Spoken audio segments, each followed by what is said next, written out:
तो मूवी के स्टार्ट होते हमें एक गाड़ी दिखाई जाती है जिसके अंदर हमें कुछ डाकुओं को दिखाया जाता है जो कि किसी पुलिस वालों से भाग रहे होते हैं। उन डाकुओं में उनका एक दोस्त भी होता है जो कि बहुत ज़्यादा ज़ख्मी हुआ होता है क्योंकि वो भागते भागते उसके सीने के ऊपर झाड़ियाँ लग जाती हैं जिसकी वजह से उसको गहरा ज़ख्म पड़ जाता है। वो लोग आपस में बात कर ही रहे होते हैं कि तभी उनकी गाड़ी का जो टायर होता है वो ब्रस्ट हो जाता है यानी कि फट जाता है। उसके बाद उतर के देखते हैं तो उनको एक जगह से ना धुआं नज़र आ रहा होता है। तो वो उस जगह पे जाने का फैसला करते हैं क्योंकि उनका दोस्त भी बहुत ज़्यादा ज़ख्मी होता है, इसलिए जिस जगह से उनको धुआं नज़र आ रहा होता है वो उस जगह पे चले जाते हैं। वो समझते हैं कि वहाँ पे घर है, लेकिन जब वो वहाँ पहुँचते हैं तो उनको वहाँ पे एक कैसल नज़र आता है जो कि बहुत बड़ा होता है और उसके बाहर बहुत ज़्यादा बारहसिंगा के सिंग्स लगे होते हैं जो कि बहुत ज़्यादा होते हैं। ये बड़ी हैरान कुन बात थी। दरवाज़ा खोल के वो खैर अंदर जाने का सोचते हैं और जैसे ही वो अंदर जाते हैं तो उनके पहले सहन पे उनको बहुत ज़्यादा ही कब्रें नज़र आती हैं। वो लोग इस हैरानी का मुजाहरा करते हुए तो जिस घर से उनको धुआं नज़र आ रहा था उस जगह पे ही चले जाते हैं। वहाँ ऊपर वो अपने दोस्त को लौटाते हैं और घर की छानबीन शुरू कर देते हैं। नीचे जाते उनको एक जगह मिलती है जहाँ पे बहुत ज़्यादा स्केचेस लगे होते हैं। जब वो उन स्केचेस को देखते हैं तो उन पे लोगों की बहुत ज़्यादा शक्लें थी, वो हैरान हो जाते हैं। तभी उनको ऊपर उनके दोस्त की आवाज़ आती है। वो फ़ौरन सीढ़ियों से ऊपर जाते हैं और वहाँ पे एक लड़की को देखते हैं। वो लड़की उस लड़की को देख रही थी कि इसको क्या हुआ, इसको कौन सा ज़ख्म लगा है। तभी वो ऊपर उस जो आता है वो उनको कहता है, उनका लीडर वो उनको कहता है कि हाँ, लड़के से पीछे हो जाए। तो उसके बाद जैसी लड़की उन पर गन पॉइंट करती है, बदले में वो भी गन पॉइंट कर देते हैं उस लड़की के ऊपर, उससे गन उसकी ले लेते हैं। उसके बाद उस लड़की की वहाँ पे बहन आ जाती है और वो उसको कहती है कि यहाँ पे क्या चल रहा है। उसके बाद कहता है कि हमारी कुछ मदद करो, इस लड़के को कुछ हो गया है। उसके बाद जैसे ही वो उनको कहती है तो वो उनकी क्या मदद कर सकती थी लड़कियाँ, क्योंकि वो तो एक पुराने दौर की थी और उनको अभी इस नए दौर का क्या पता था, क्योंकि उस कैसल में ही हमेशा रहती थी। उसके बाद वो उनको इस लेके जाती है एक जगह पे जहाँ पे पुराने दौर तरीक़ों से इलाज किया जाता है। और जैसे ही वो वहाँ पे पहुँचते हैं तो वहाँ पे देखते हैं कि वहाँ पे एक पहले भी एक आदमी मौजूद है और वो भी वहाँ पे लेटा हुआ है। तो लड़की जो होती है वो उस लड़के को लटाती है और पूछती है इसको ज़ख्म क्या लगा है। तो उसके बाद वो जो होता है एडी, जो इनका लीडर होता है, वो कहता है कि इसके सीने में जो है ना झाड़ियाँ लगी हैं ताकि उसको पता न चले। उसके बाद उसके सीने को जो सीने लग जाती है लड़की और कहती है कि इसकी ज़ख्म को मैं सी देती हूँ, इसका बस थोड़ा सा ही काम है, तुम लोग जाके वहाँ पे खाना खा लो। तो वो उसके ज़ख्म को सीना शुरू कर देती है और उसको ज़ख्म को सी के उसके ऊपर पट्टी शट्टी डाल देती है। उसके बाद कहती है मैं ज़ख्म को सी के आ रही हूँ, तुम लोग जाके खाना खाओ, बस अब कुछ भी नहीं है, बस मैंने खाली इसकी अब बैंडेज करनी है। जैसे ही वो लोग वहाँ से चले जाते हैं तो हमें दिखाया जाता है कि लड़की किस तरह उसके ज़ख्म को सीने के साथ ही तो उस लड़के के होंठों को भी सी देती है। तभी हमें दिखाया जाता है कि उसकी जो बहन है वो दूसरे का जगह पे जाती है वहाँ से बिस्तर लेने के लिए। तो वहाँ पे वो उस लड़के को कहती है कि ये हमारा यहाँ पे बिस्तर है, इस जगह पे तुम सो जाओ आज, और हम लोग तुम्हारे दूसरे साथी भी यहाँ पे आते होंगे। जैसे ही वो वहाँ पे सोने लगता है तो वो चकमा दे के उस नीचे एक खड्डा होता है और वो वहाँ पे गिर जाता है।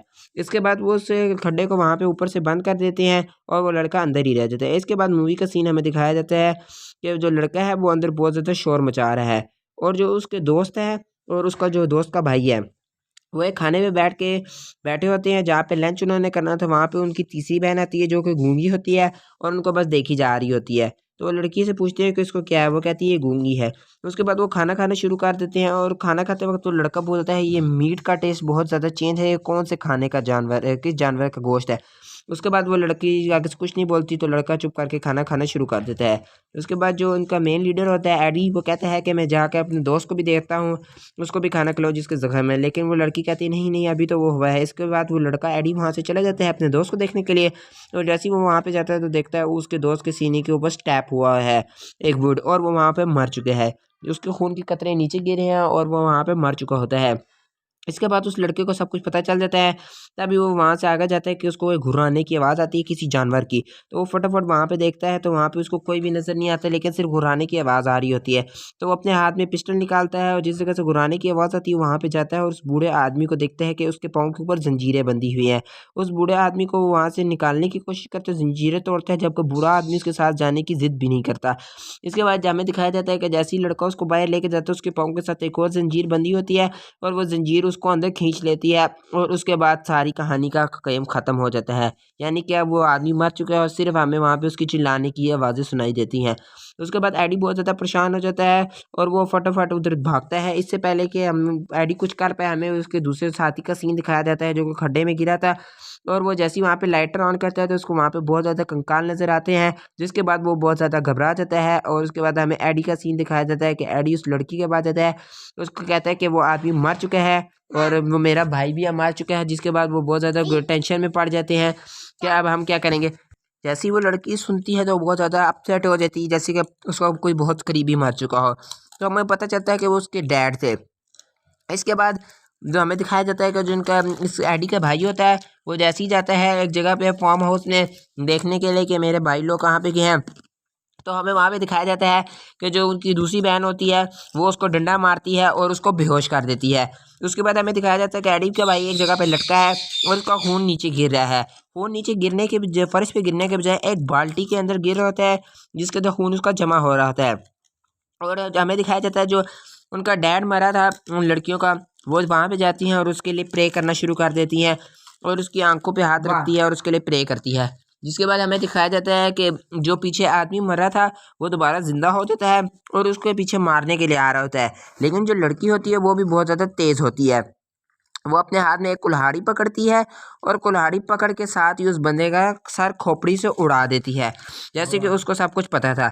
जैसे उस बंदे का खोपड़ी से सर उड़ता है, हमने शिफ्ट यहाँ पे सीन दिखाया जाता है कि जो एडी लोग होते हैं वो एक जगह पे जाते हैं जहाँ पे बहुत ज़्यादा नंबर प्लेट्स लगी होती हैं। अब एडी को सारी बात समझ में आना शुरू हो जाती है कि जो नंबर प्लेट है ये किस चीज़ की हैं, और ये उन्हीं लोगों की हैं जो जो लोग यहाँ पे पहले आए थे और जो लोग यहाँ पे मर चुके हैं, क्योंकि लड़कियाँ उनको मार के फंसा देती हैं यहाँ पे। उसके बाद हमें दिखाया जाता है कि एडी बहुत ज़्यादा परेशान होता है कि अब हम लोग यहाँ से कैसे निकलेंगे, और उनका जो दोस्त होता है जो कि खड्डे में गिरा था वहाँ पे भी मॉन्स्टर आ जाता है और एक ही झटके में उसको भी मार देता है और सिर्फ हमें वहाँ पे उसकी चीखने की आवाज़ ही सुनाई देती है।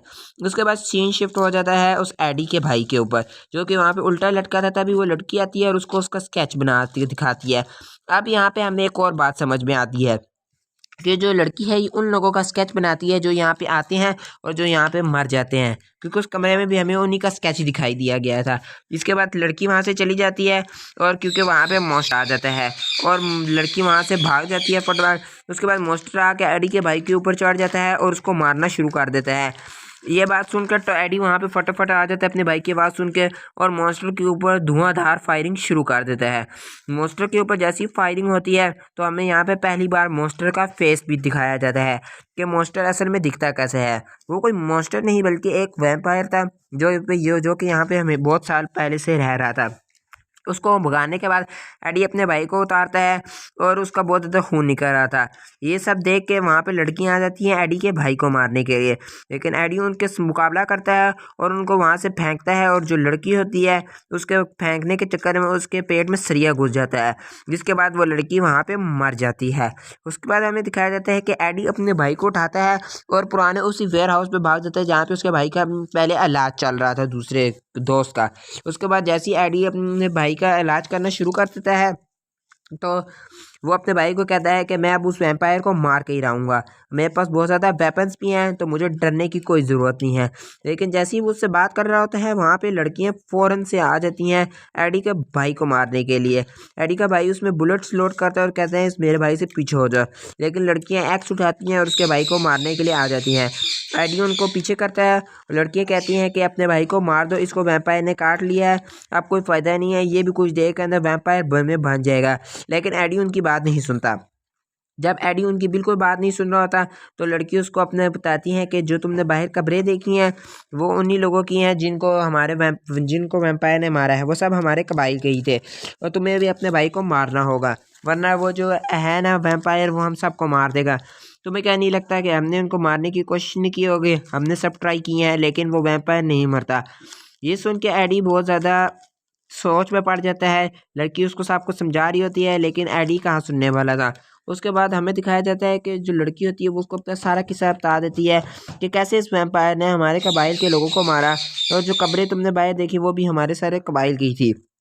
उसके बाद सीन सारा उसका कब्रों पे शिफ्ट होता है और उसके बाद लड़की उनको सारी सच्चाई बताती है कि कैसे हम इनको खाना ला के देते थे वैम्पायर को, ताकि बाहर जाकर दुनिया में फसाद ना करे। लेकिन इस वैम्पायर ने हम खाना लाने के हमने इसको खाना खिलाते रहे, तब ये यहाँ पे टिका रहा है। लेकिन इसने फिर भी हमारे कबाइल वालों को मारा। हम लोग बच बच के इसको खाना देते हैं ताकि ये बाहर दुनिया में ना जाए। हम तुम जैसे लोगों को पकड़ते हैं और इनको खिला देते हैं। अब तुम्हें अपने भाई को मारना होगा, तभी ये तुम और हम लोग बच सकते हैं, वरना एक और वैम्पायर बन जाएगा और एक और नया दुनिया में फसाद बन जाएगा। इसके बाद जैसे ही वो कहते हैं तो हमें दिखाया जाता है कि एडी का भाई जो होता है उसकी हालत बहुत ज़्यादा ख़राब होना शुरू हो जाती है और वो भी वैम्पायर बनने शुरू हो जाता है। एडी का भाई जैसे ही हम देखते हैं उसकी आंखें बिल्कुल वाइट हो जाती हैं और वह वैम्पायर बन चुका होता है। उसके बाद वो अपने भाई भाई हमला कर देता है। लड़की फ़ौरन एक्स लाती है उसको वैम्पायर को मारने के लिए, लेकिन वो उस लड़की पे हमला करता है और उसको भी काट देता है। इसके बाद हमें दिखाया जाता है कि एडी फटाफट सरिया लाता है और अपने भाई को मार देता है, क्योंकि अब उसको भी दुनिया के लिए ख़तरा बन चुका था और दुनिया के लिए। इसके बाद हमें दिखाया जाता है कि लड़की को बहुत ज़्यादा खून निकलता है, इसको भी वैम्पायर ने काट दिया होता है। लड़की कहती है कि मैं तुम लोगों को वैम्पायर में मारने में तुम्हारी मदद करूंगी, मैं उस जगह में खड़ी होंगी, वैम्पायर जैसे ही मुझे खाने आएगा कुएं में तो तुम लोग उसको मार देना। उसके बाद लड़का और लड़की सारे प्लान बना लेते हैं और प्लान के मुताबिक जिस लड़की को वैम्पायर ने काटा होता है उसको कुएं के अंदर उतार दिया जाता है और उसके बाद वैम्पायर भी वहाँ पर खुशबू सूंघ के खून की वहाँ पे आ जाता है। उसको क्या पता था कि आज वो भी शिकार हो जाएगा। जैसे ही वो अंदर देख होता है तो एडी आके उसको धक्का दे देता है और ऊपर से दरवाजे की कुंडी लगा देता है। उसके बाद वो उस दरवाजे के अंदर सुराख करना शुरू कर देता है हथौड़ी के ज़रिए से। सुराख करने के ज़रिए से अंदर सुराख हो जाते हैं और अंदर रोशनी जाना शुरू हो जाती है, लेकिन वैम्पायर तो अपने खाने में मसरूफ़ था। उसके बाद हमें दिखाया जाता है कि एडी उसके अंदर पेट्रोल फेंक देता है और उसको आग लगा देता है। आग लगाते ही पूरे कैसल को आग लग जाती है और ये लोग अब बहुत खुश हो जाते हैं कि अब फाइनली हम लोगों की इस कैसल से जान छूटी है और अब हम लोग बाहर जाके दुनिया को भी देख सकते हैं।